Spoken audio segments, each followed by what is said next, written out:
안녕하세요. 저는 특수학교에서 4년째 교사로 일하고 있는 사람입니다. 아이들은 누리지 못하는 것임에도 불구하고 우리에겐 너무나 당연해서 불평하는 맞아. 문제들. 네.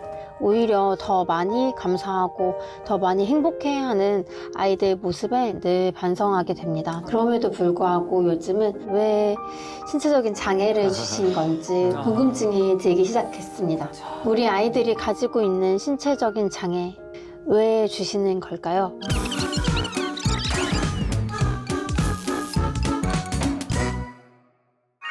네, 노크토크에 물어봐. 오늘의 질문은 신체 장애 왜 주시는 걸까요? 입니다.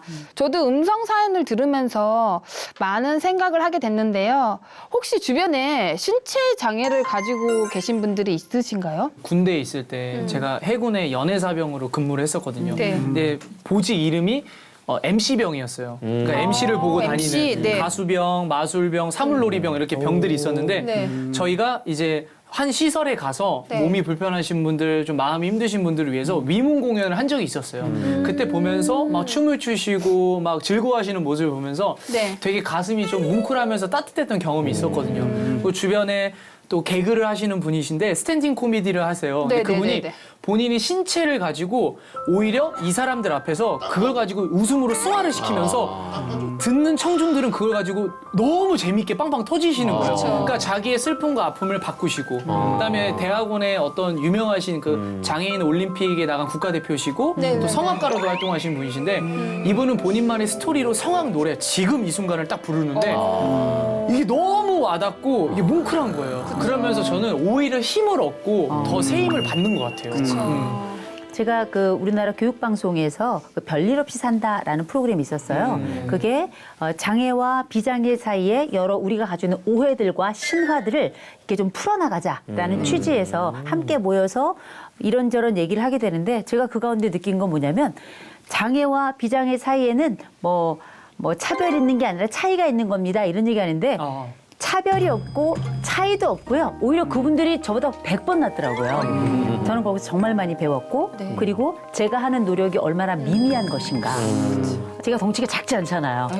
그 가운데 제가 작게 느껴진 저 어쩌면 유일한 곳이 아니었나? 이런 느낌을 받았으니까요. 네, 그렇다면 질문자처럼 신체 장애를 가지고 계신 분들을 보면서 하나님께 의문이 들었던 적이 있으신가요? 신앙적인 의혹도 갖게 돼요. 솔직히. 왜 하나님은 나를 차별하는가? 완벽하다고 하나님은 왜 나는 완벽하지 않게 만들었는가? 혹은 하나님이 생각하고 있는 사랑과 공평 그 아름다움이 나에게선 어떤 것으로 나타나는가? 어떻게 보면 이 질문이 되게 분명치 않고 형이상학적인 이야기처럼 들릴 수 있겠지만 그분들에겐 실존이거든요. 이 실존적인 질문 앞에서 답을 그렇게 할 수 있는 게 많지 않은데 어떤 분이 이런 얘기 하더라고요. 우연이란 용어를 허용하지 않는 하나님에게서 장애는 필연적 사건이다. 이런 얘기하는데 일단 첫째 무슨 말인지도 모르겠고요. 네. 두 번째로는 결국 뭐냐면 이 장애와 관련해서 하나님은 이 장애를 예정하셨다는 말처럼 저는 들리더라고요. 네, 네. 과연 하나님이 예정했을까요? 저는 복잡한 생각이 들면서 오히려 그런 얘기를 들으면 약간 저는 화가 나더라는 거죠. 저희가 우리 뭐 교회 현장에 계신 분들 많이 아는 분 네. 계실 겁니다. 우리 송명희 시인이라고 나 가진 재물 없으나 나 가진 지식 없으나 공평하신 하나님이 나 남이 없는 걸 갖게 하셨다라고 하는 송명희 시인의 이야기를 우리가 굉장히 감동적으로 듣죠. 그러나 그분이 말로 표현했던 또 다른 문장 하나를 좀 같이 전 봐야 된다고 생각합니다. 그분이 네. 이렇게 이야기해요. 섬은 아름답지만 그 섬에 사는 사람들은 외롭다. 어쩌면 그분의 진짜 일상에서의 고백은 바로 그 부분이 아니었을까 싶어요. 사실 저도 몸이 불편하신 분들을 뵐 때가 있잖아요. 그때마다 하나님께 참 많은 질문을 했던 것 같은데요. 목사님, 신체 장애 성경에서는 어떻게 이야기하고 있나요? 그래서 특별히 그 당시에 이제 시각 장애인이 있는데 그 시각 장애인에 대해서 제자들이 예수님께 질문해요. 왜 저 사람은 시각 장애인이 되었습니까? 근데 예수님 거기에 대해서 답변을 하죠. 요한복음 9장 3절에 보면 이렇게 말씀하세요. 예수께서 대답하셨다. 이 사람이나 그의 부모가 죄를 지은 것이 아니다. 하나님께서 하시는 일을 그에게서 드러나게 하시려는 것이다. 비록 그가 장애를 입었지만 이 사람도 하나님의 일을 하는 데에는 귀하게 사용되고 또 하나님의 뜻을 전달하는 데 쓰임 받을 수 있다라고 예수님께서 말씀하십니다.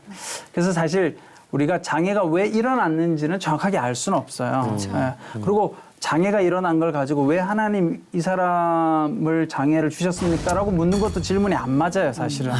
그것도 편견인 거죠, 그렇죠? 그렇죠. 네. 그러나 성경에 나와 있는 예수님의 태도는 어쨌든 이 장애인들을 굉장히 귀하게 생각하고 맞아요. 그들도 우리와 동일하게 하나님의 도구로 사용되어진다라고 말씀하고 있습니다. 아멘. 맞아요. 네, 우리가 하나님의 뜻을 다 알 수는 없지만 그분은 언제나 선하신 분이라는 걸 잊지 않으셨으면 좋겠습니다. 교생 실습을 할 때 저희 학교에 그 특수한 아이들이 좀 있었어요. 저희 반에도. 통합교육을 할 때 저희 반에 그런 아이들이 있었는데 전국 연합수련회 때 찬양할 때 마지막 엔딩곡으로 야곱의 축복이라는 찬양을 했어요.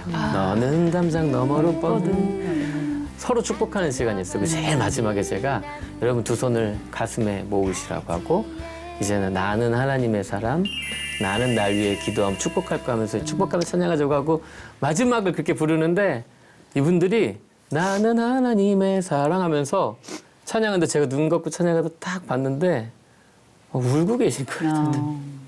그때 찬양하다가 울컥했어요. 근데 울컥하고 눈물 안 흘려야 되는데 왜냐면 혹시 다른 아까 교수님처럼 다른 혹시 시선으로 이렇게 눈물 흘리는 거 아닐까 이렇게 오해하실까 봐 울지 않으려고 했다가 제가 거기서 찬양 못하고 펑펑 울었어요. 펑펑 울었어요. 그냥 끝까지. 그때 제가 깨달았어요. 그 끝나고 났는데 다리 지체 이렇게 휠체어 타신 분들 뒤에서 도우미들이 이렇게 밀어주고 저한테 와서 저렇게 안아주고 너무 감사하다고. 저 너무 정말 행복하다고. 오늘 이 시간이 너무 행복하다고 그랬는데 제가 어떤 생각을 하게 됐냐면 진짜 장애는 그렇게 바라보는 시선을 가진 사람들이 장애가 있는 사람이지 신체적인 장애가 있거나 지체적인 장애가 있다 그래서 장애인이 아닌 것 같아요. 선생님 너무 귀한 일 감당하고 선한 영향력 있는 일을 하시는 것 같아요. 선생님 때문에 제2의 헬렌 켈러가 나올 거예요. 네, 선생님 때문에 수많은 장애인들이 일어나실 거예요. 그리고 무엇보다 하나님이 기뻐하실 거예요. 그분들, 그 아이들 다 하나님 너무 귀하게 여기는 사랑받기 위해 태어난 아이들이라는 거 잊지 않으셨으면 좋겠어요.